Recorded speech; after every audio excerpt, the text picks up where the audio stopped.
Bueno, muy buenos días, bienvenidos a este comentario para la liturgia de la palabra de este día. Hoy nos convoca un día muy especial después del domingo de Pentecostés. El Papa Francisco, de feliz memoria, nos deja una fiesta muy especial y muy especial porque conecta con todo el designio de salvación de Dios sobre la humanidad y que enmarca precisamente dentro de la irrupción en la historia humana, de esa encarnación maravillosa de su Hijo amado, esa figura grande, modelo y seguramente referente para todo lo que es la historia de salvación. Hoy celebramos esta María, Madre de la Iglesia. Vamos a hacer hoy una reflexión un poco amplia, tocando aspectos de pronto un poco muy específicos para que tengamos esas herramientas para entender una de las especificidades del modelo cristiano católico. ¿Por qué hablo del modelo cristiano católico? Porque dentro de la experiencia cristiana existen otras iglesias y comunidades cristianas con una interpretación y con un enfoque diferente, todas obviamente unidas en un punto de encuentro con Jesucristo, Hijo de Dios vivo. Pero nosotros tenemos el marco mariológico, esa presencia de María, y es donde nos vamos a detener el día de hoy y donde quiero pues que nos quede a todos como muy claro esas intersecciones que se dan a lo largo de la historia de la salvación para tener en ese lugar alto y relevante la figura de María, Madre de Dios, Madre nuestra, Madre de la Iglesia, ¿no? Esta expresión específica de Madre de la Iglesia, el Papa Francisco en el 2018 la, la entronizó, digámoslo así, para el lunes siguiente al día del Pentecostés, considerando allí como el cumpleaños de la iglesia. Esto es bien interesante, el cumpleaños de la iglesia, Pentecostés. En Pentecostés, cuando ya se hace clara la presencia de Jesús, verdaderamente hombre, verdaderamente Dios, y cuando el Espíritu esclarece mentes y corazones, y cuando los dones y los carismas en la unidad de Cristo, cabeza y cuerpo, entonces encontramos en este contexto del cumpleaños de la iglesia esa figura maternal de María. ¿Qué significa entonces madre de la iglesia? El Papa San Juan Pablo II ya lo dijo. El título, ese título de Madre de la Iglesia, refleja la profunda convicción de la experiencia de los fieles cristianos que ven en María no solo la madre de la persona de Cristo, sino también en un modo muy específico, sentido y de profunda fe, también como la madre de los fieles, ¿no? De la que es reconocida como la madre del Salvador, de la vida, de la gracia, madre de los salvados, madre de los vivientes, es justamente proclamada como la madre de la iglesia, ¿no? ¿Y qué significa este mater ecclesia, no? Este mater ecclesia, pues en latín significa esa madre de la iglesia. Ahora, esto hace que se plantee una pregunta. La pregunta es, este título, Madre de la Iglesia, aparece en la revelación bíblica, en la Sagrada Escritura. El título, tenemos que decirlo de entrada, este título de Madre de la Iglesia, no se encuentra en la Sagrada Escritura, pero es bien interesante esto, el modo providencial como el Papa San Juan Pablo II cubrió varias formas en las que la Biblia alude a este título, o sea, cómo aparece indirectamente esa figura de María como madre de la Iglesia. Aunque el título Madre de la Iglesia no se le atribuyó a María, solo recientemente expresa la relación maternal de la Santísima Virgen con la Iglesia, como ya se muestra en varios textos del Nuevo Testamento, ¿no? Desde la Anunciación, comencemos desde ahí. Desde la Anunciación, María fue llamada a dar su consentimiento para la llegada del reino mesiánico, que se produciría con la formación de la iglesia. Entonces, ese fiat, ese hágase en mí según tu palabra, ese que dio origen a la encarnación del Hijo de Dios en la historia, será la que produzca esa misma conformación de la iglesia. De ahí se va a desprender de este sí de María, ¿no? Esto es bien interesante porque ya en el sí de María, en el vientre de María, en la encarnación del Verbo, ya estaba presente esta María como la que iba a tener un papel fundamental dentro de la redención humana. Ella iba a llevar el verbo eterno en su vientre y de este verbo eterno, de esta palabra de Dios eterna, van a ser pues entonces esta iglesia que reconoce en María su madre, ¿no? Otro, otro episodio donde María aparece como madre. Recordémoslo un poco en las bodas de Caná, cuando se ha terminado el vino y cuando pide a Jesús que ejerza su poder mesiánico, hizo allí una contribución fundamental en la implantación de la fe de la primitiva comunidad y colaboró en la iniciación del reino de Dios, que tiene su semilla y comienzo en la iglesia.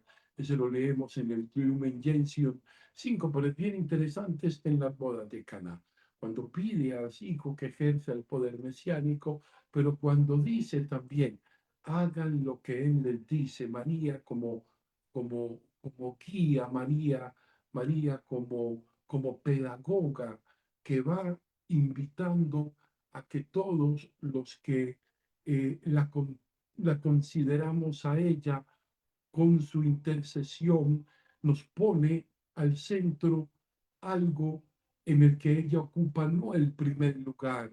Ella como buena madre intercede, pero ella dice, hagan lo que Él les dice, no.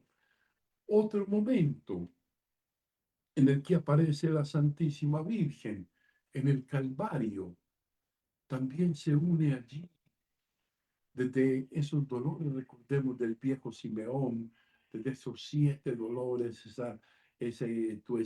tu corazón será atravesado por una espada, se une al sacrificio de su hijo que hizo su propia contribución materna a la obra de la salvación. O sea, que tomó la forma, y es bien interesante esto, la forma de los dolores del parto, el nacimiento de la nueva, el nacimiento de la nueva humanidad, ¿no?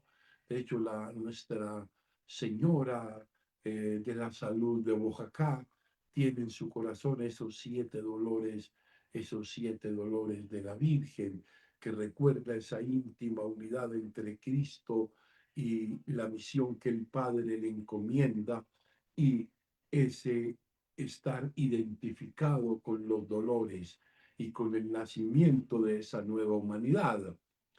Al dirigir las palabras mujer, aquí ya estamos en este mismo contexto de la cruz, mujer, ahí tienes a tu hijo, a María, el crucificado proclama su maternidad no solo en relación al apóstol Juan, sino también con cada discípulo. O sea, el mismo evangelista, al decir que Jesús tuvo que morir para reunir en uno a los hijos de Dios que están dispersos, indica el nacimiento de la iglesia como, como fruto de ese sacrificio redentor con el que María está asociada maternalmente.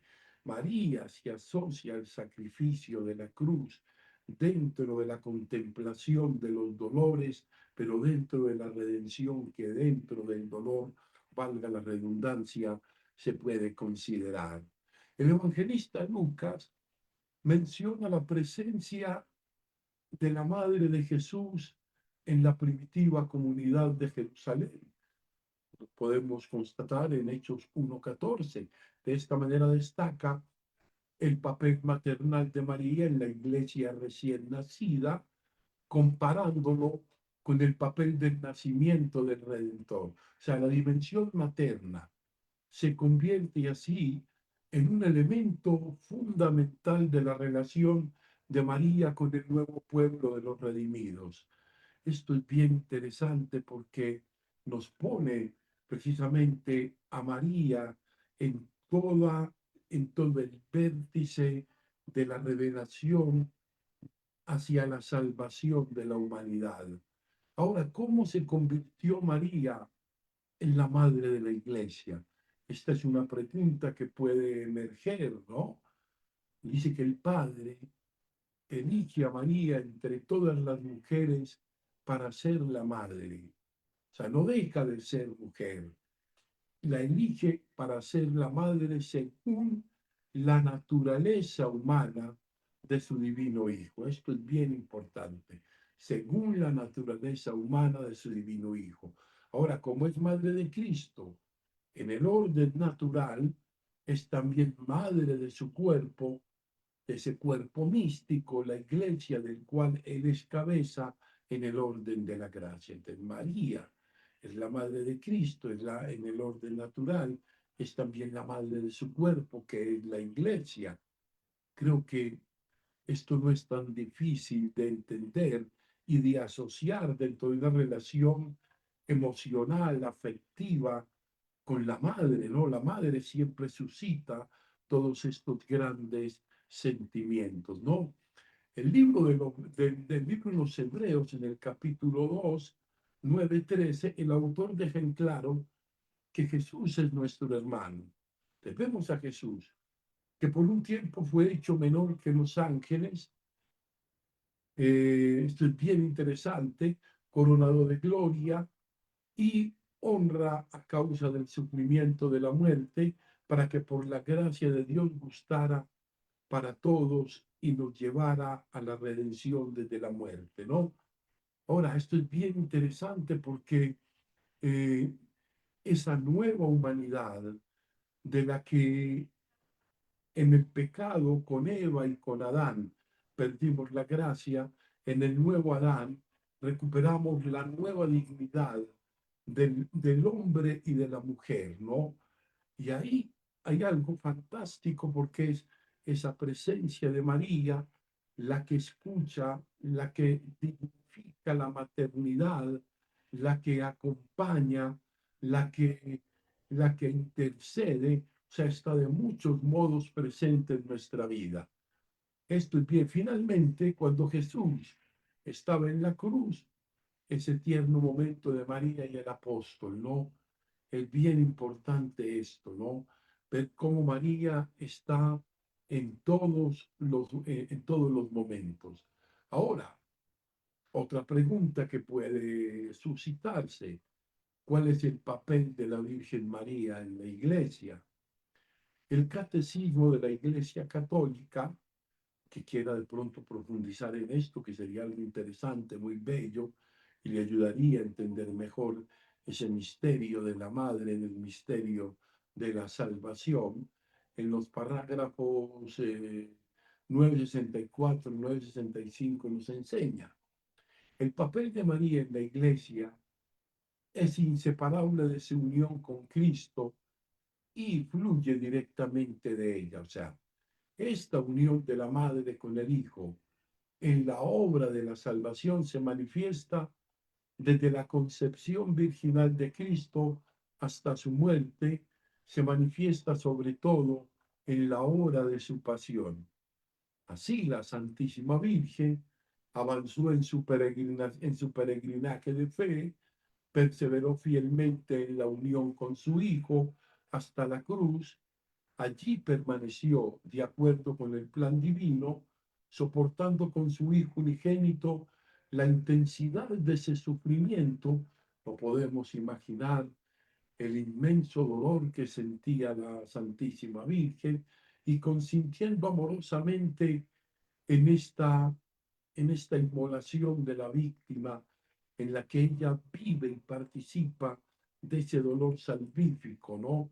Nacido de ella, para ser entregado por el mismo Cristo agonizante en la cruz como madre del discípulo, madre del cuerpo de Cristo que la iglesia, mujer, ahí tienes a tu hijo. Después de la ascensión de su hijo, es bien interesante, fíjense toda esta secuencia, María ayudó a los comienzos de la iglesia con sus oraciones, en su asociación a los apóstoles y varias mujeres. También vemos a María en sus oraciones implorando el don del Espíritu Santo que ya había eclipsado en la Anunciación. Yo creo que eh, tenemos motivos suficientes, diría yo, y quizás de una manera un poco atrevida de sugerir, de pronto digo yo, lo digo quizás con ignorancia, pero sí con el sentimiento de que una de las notas características de de la, de la iglesia, de la fe de la iglesia, de la profesión de fe de la iglesia, podía ser perfectamente mariana. ¿La iglesia qué es? Y cuando la vemos específicamente desde esta perspectiva cristiana católica nuestra, la iglesia es una en la unidad trinitaria del Padre, del Hijo, del Espíritu Santo. La iglesia es una santa, santa en virtud del Hijo, en virtud de la misma Trinidad, una santa católica posible, abierta a ser comunicada al mundo universal, ¿no? No está circunscrita a una raza o a o a una fuente tradicional específica solamente, está abierta a la multiforme gracia como Dios se manifiesta en la historia, una santa católica apostólica que está cimentada en el testimonio de los apóstoles y de su evangelización romana, que poco la usan a veces en referencia al lugar que ocupa el sumo pontífice, que es una santa católica apostólica romana, y yo agregaría esa mariana, porque de ella se desprende también todo este gran misterio. Ella participa desde el nacimiento hasta la ascensión de del proyecto de Dios. Está ahí, en ella se gesta en su seno y en su vientre virginal, se gesta la iglesia. ¿Por qué no pensar en ella en esa nota específica? También Mariana es específicamente católica, porque las demás comunidades e iglesias cristianas no tienen esa consideración de María como el Teotocos, o sea, como la Madre de Dios. Es considerada, es respetada como la Madre de Jesús, es reconocida en su maternidad, es reconocida en su presencia especialísima.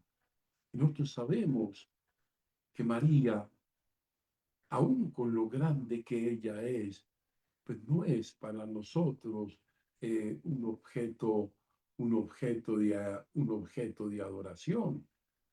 No, María es venerada por encima de todos los santos, porque es la que primero fue configurada a la santidad misma, a la plenitud misma incluso del Espíritu. Así es considerada en la más alta veneración, pero no es adorada. Bueno, también clarificar María, no es correcto decir que María es corredentora. El único redentor es Cristo. María participa en la redención de Cristo como aquella que obedeciendo al verbo se deja configurar por él, le obedece a él y le adora a él ya en su pensamiento y en su gestación humana, ¿no? María no es corredentora. María tampoco, porque algunas veces se insinúa esto, María tampoco es santificadora. María es santificada en la plenitud del Espíritu Santo, pero el santificador es el Espíritu del Padre, del Hijo, que toca en la historia, que la llevan a su cumplimiento, que la guían, que la iluminan, que la hacen encontrarse con la verdad. Yo creo que hoy estamos celebrando a María, y María en en esa gran misión de ser pedagoga, de ser acompañante de la palabra, de ser la que mejor nos lo muestra, porque en ella se configuró esa palabra y en ella también se configura esos tres elementos que a mi modo de ver dejan en María la hoja de ruta de la vida cristiana. Una, el silencio para la oración profunda e íntima, el silencio.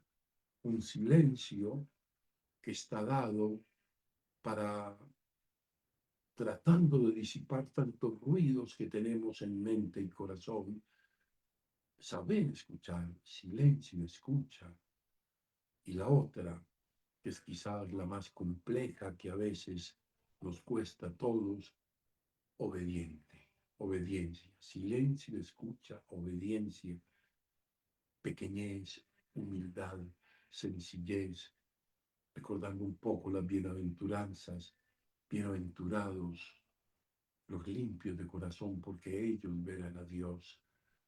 Pedirle al Señor esa limpieza del corazón, pedirle al Señor esa limpieza de nuestro oído interior y exterior, y pedirle esa voluntad para sabernos abrigar en Él, en el cumplimiento, en la obediencia a su voluntad.